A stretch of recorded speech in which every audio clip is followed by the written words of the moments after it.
Hi అండి, welcome to my channel smart snap. ఎలా ఉన్నారండి? అందరూ బాగున్నారా? అండ్ ఐ హోప్ మీరు అందరూ బాగుండాలి, అందులో నేను ఉండాలి అని మనస్ఫూర్తిగా కోరుకుంటున్నాను. అలానే అందరినీ ఒక చిన్న రిక్వెస్ట్ చేసుకుంటున్నానండి, మన ఛానల్ ఎవరైనా ఫస్ట్ టైం చూస్తుంటే సబ్స్క్రైబ్ చేసుకుని అలానే వీడియోకి ఒక చిన్న లైక్ ఇచ్చి చూడడానికి అయితే ట్రై చేయండి. ఈరోజు వీడియోలో నన్ను చాలామంది అడుగుతున్న కొన్ని క్వశ్చన్స్ని అయితే నేను క్లారిఫై చేస్తాను. అలానే ఇంతకుముందు వీడియోలో హయాన్లో ఆటిజం అనేది మైండ్లో ఉన్న హైపర్ అనేది చాలా ఎక్కువగా ఉండేది. సో మేము హైపర్ తగ్గించడానికి కొన్ని యాక్టివిటీస్ అయితే చేసేవాళ్ళము. ఆ యాక్టివిటీస్ అన్నీ కూడా నేను ఆ వీడియోలో ఎక్స్ప్లెయిన్ చేశానండి. సో ఎవరికైనా సరే అవసరమైతే ఆ వీడియో అనేది కొంచెం చూడండి.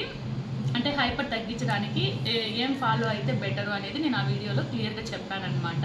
సో ఇప్పుడు చాలామంది కూడా నన్ను ఏమడుగుతున్నారు అంటే ప్రెగ్నెన్సీ టైంలో స్ట్రెస్ ఫీల్ అవ్వడం వల్ల ఇలాంటి ప్రాబ్లమ్స్ వస్తాయి పిల్లల్లో అని చెప్పి అంటున్నారు. బట్ నేను ఆల్రెడీ మామూలుగా అనుకున్నానండి, నా ప్రెగ్నెన్సీ జర్నీ వీడియో అనేది చేయాలి, క్లారిటీగా అంతా కూడా ఎక్స్ప్లెయిన్ చేయాలి. అంటే ప్రెగ్నెన్సీ నుంచి సో డెలివరీ వరకు కూడా నేను తీసుకున్న కేరింగ్ ఏంటి, ఫుడ్ ఏంటి, నేను ఫేస్ చేసిన ప్రాబ్లమ్స్ కానీ ఏదైనా సరే అన్నీ కూడా షేర్ చేయాలి అని చెప్పి అనుకున్నానండి. సో వీడియో చేద్దాం అనుకుంటే నాకు పాసిబుల్ కాలేదు, ఎందుకంటే రీసెంట్గా మా బాబాయ్ చనిపోయారని చెప్పాను కదా. సో ఆ కార్యాలు ఉన్నాయన్నమాట. సో కొంచెం బిజీగా ఉన్నాను, అందుకని పాసిబుల్ కాలేదు. సో నేను తొందరలోనే ప్రెగ్నెన్సీ జర్నీ వీడియో అనేది చేస్తాను. సో చాలామంది కూడా ప్రెగ్నెన్సీ టైంలో స్ట్రెస్ ఫీల్ అవ్వడం వల్ల అలాంటి ప్రాబ్లమ్స్ వస్తాయని అంటున్నారు. నాకైతే ఎటువంటి ప్రాబ్లం లేదండి ప్రెగ్నెన్సీ టైంలో. ఐ మీన్ ప్రెగ్నెన్సీ టైంలోనే కాదు, బిఫోర్ మ్యారేజ్ కానీ ఆఫ్టర్ మ్యారేజ్ కానీ నాకు స్ట్రెస్ కానీ బాధలు ఇలాంటివి ఎక్కువ ఏది కూడా లేదండి. సో నేను ప్రెగ్నెన్సీ టైంలో చాలా హ్యాపీగానే ఉన్నాను, ఫుడ్ కూడా ప్రాపర్గా తీసుకుంటా ఉన్నాను, చాలా హెల్తీగా ఉన్నాను. అండ్ ఎటువంటి మెడిసిన్స్ కానీ లేకుండా నార్మల్గానే నేను డెలివరీ అయ్యాను. అంటే నార్మల్ డెలివరీనే అయింది. అండ్ నాకు ప్రెగ్నెన్సీ రావడం కూడా నార్మల్గానే వచ్చింది. ఎటువంటి మెడికేషన్ కూడా నేను యూజ్ చేయలేదన్నమాట. అలానే నేను ఇంకొంతమందికి కొన్ని సిమ్టమ్స్ ఉంటాయి కదా, ఫుడ్ తీసుకోకపోవడము ఇలాంటివి. సో ఇట్లా ఏమీ లేదండి, ప్రాపర్గా ఫుడ్ తీసుకునేదాన్ని, నైట్ టైం స్లీప్ ఒక్కటి లేదనమాట. సో స్ట్రెస్ అనేది నాకు అస్సలు లేదండి. ఈవెన్ హయాన్ పుట్టక ముందు వరకు కూడా స్ట్రెస్ బాధలు ఇలాంటివి నాకైతే ఏం లేవు. ఎందుకు అంటే సో నాకు అమ్మ వాళ్ళ ఫ్యామిలీలో కానీ అత్త వాళ్ళ ఫ్యామిలీలో కానీ ఎటువంటి ప్రాబ్లం కానీ ఇబ్బంది కానీ ఏమీ లేదనమాట. సో నేను ఏ బాధని ఇంతవరకు అయితే ఫేస్ చేయలేదు. సో నేను ఫేస్ చేస్తున్న బాధ ఏదైనా ఉంది అంటే అది హయాన్ విషయమే అనమాట. సో ఈ ఒక 3 years నుంచే మేము ఎక్కువ స్ట్రెస్ ఫీల్ అవ్వడము, డిప్రెషన్లోకి వెళ్ళడము ఇలాంటివన్నీ కూడా. ఎందుకంటే హయాన్లో ఆ ప్రాబ్లం చూసిన తర్వాత, అది ప్రాబ్లం అని నేను అన్నాను కానీ ఆ సిమ్టమ్స్, సో హైపరు, ఈ మైల్డ్ ఆటిజము, సెన్సరీ ఇష్యూస్ ఇవన్నీ చూసిన తర్వాత మాకు తీసుకోవడం అనేది చాలా కష్టం అయిపోయింది అనమాట. సో దానివల్ల నాకనే కాదు హస్బెండ్ కూడా సో మాకు కొంచెం బాధ ఉంది.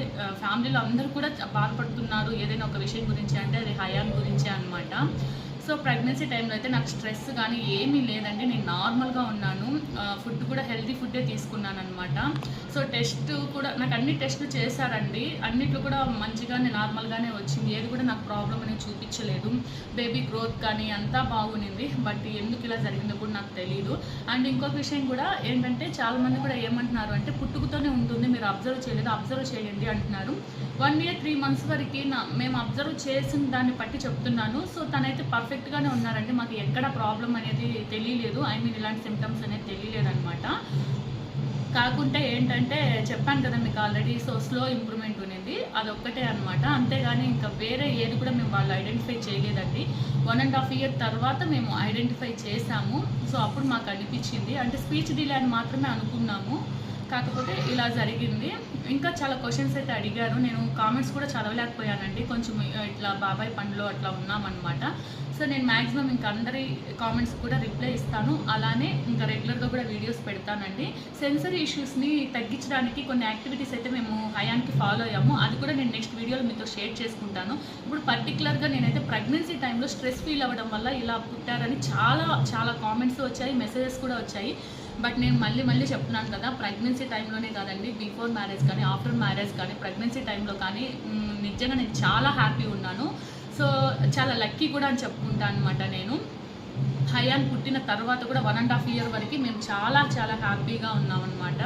సో తర్వాత ఇంకా వాడిలో ఆటిజం అనేది ఉంది, ఇట్లా సెన్సరీ ఇష్యూస్ ఇవన్నీ బయటపడ్డాక మేము స్ట్రెస్ ఫీల్ అవ్వడం అనేది స్టార్ట్ అయిందనమాట. సో నేను వీడియో అనేది జస్ట్ మీకు క్లారిటీ ఇద్దామని చెప్పి చేస్తున్నాను. నెక్స్ట్ వీడియోలో నేను సెన్సరీ ఇష్యూస్ని ఎలా అయితే నేను మా అబ్బాయిలో కంట్రోల్ చేస్తున్నాము అనేది వీడియో చేస్తాను. అందరికి కూడా యూజ్ అవుతుంది అనుకుంటున్నాను. థ్యాంక్ యూ ఫర్ వాచింగ్ అండి. ఇంకో విషయం ఏంటంటే, నేను కామెంట్స్ అన్ని చదవలేకపోయాను అన్నాను కదా, మళ్ళీ కామెంట్స్ రిప్లై ఎలా ఇస్తున్నారని మీరు అనుకోవచ్చు. నేను చదివిన కొన్ని కామెంట్స్కి మాత్రం రిప్లై ఇస్తున్నానండి. అన్నీ చదవలేకపోయాను, అది చెప్పానమాట. అండ్ ఇంకొక విషయం ఏంటంటే, కొంతమంది అడుగుతున్నారు, హయాన్ ఇప్పుడు మాట్లాడుతున్నాడా, ఎన్ని ఇయర్స్ నుంచి మాట్లాడడం స్టార్ట్ చేశాడు, ఇలా అడుగుతున్నారండి.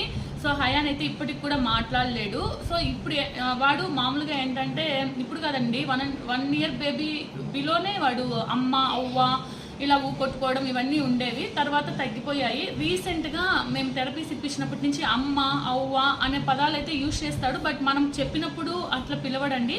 వాడు ఏదో ఓన్గా ఆడుకుంటూ అలా అనుకుంటూ ఉంటాడు. అవ్వ బాబా అమ్మ అయ్యో ఓ ఇలాంటి వర్డ్స్ వస్తూ ఉంటాయన్నమాట వాడు నోటి నుంచి. అండ్ ఇప్పుడు మేము స్పెషల్ స్కూల్ వేసినప్పుడు ఏంటంటే, వాళ్ళు థెరపీస్ ఇస్తున్నారనమాట. స్పీచ్ థెరపీ కూడా మసాజ్ అలా ఉంటాయి కదా, అది చేస్తున్నారంట. సో దానివల్ల వాడు కొంచెం ఈ మధ్యన కొట్టుకోవడము, ఏ ఈ ఊ ఇలాంటివి 1 word లెటర్స్ అవి 1 word లెటర్స్ అట్లా మాట్లాడుతున్నాడు. సో స్పీచ్ అనేది వస్తుందనే హోప్తోనే ఉన్నాను. ప్రజెంట్ అయితే హయాను మాట్లాడలేడండి, అది అలా అరుస్తూ ఉంటాడనమాట అంతే. సో ఇది కూడా క్లారిటీ ఇవ్వాలి అనుకున్నాను. సో నేను నెక్స్ట్ వీడియోలో మెసేజెస్ కామెంట్స్ అన్నీ కూడా క్లియర్గా చదివి మీతో డిస్కస్ చేసుకుంటాను. అలానే నా ప్రెగ్నెన్సీ జర్నీ అండ్ హయాన్కి మేము ఫాలో అయ్యే యాక్టివిటీస్ ఇవన్నీ కూడా షేర్ చేస్తాను. వచ్చాడు చూడండి హైపర్ నా కొడుకు. సో ఇంకా ఇక్కడ వచ్చేసి పూజ జరుగుతుంది, వినాయకుని పూజ. సో ఆ డిస్టర్బెన్స్ కూడా మీకు ఉంటుంది. ఓకే అండి, నేను మళ్ళీ వీడియోలో కలుస్తాను. బాయ్.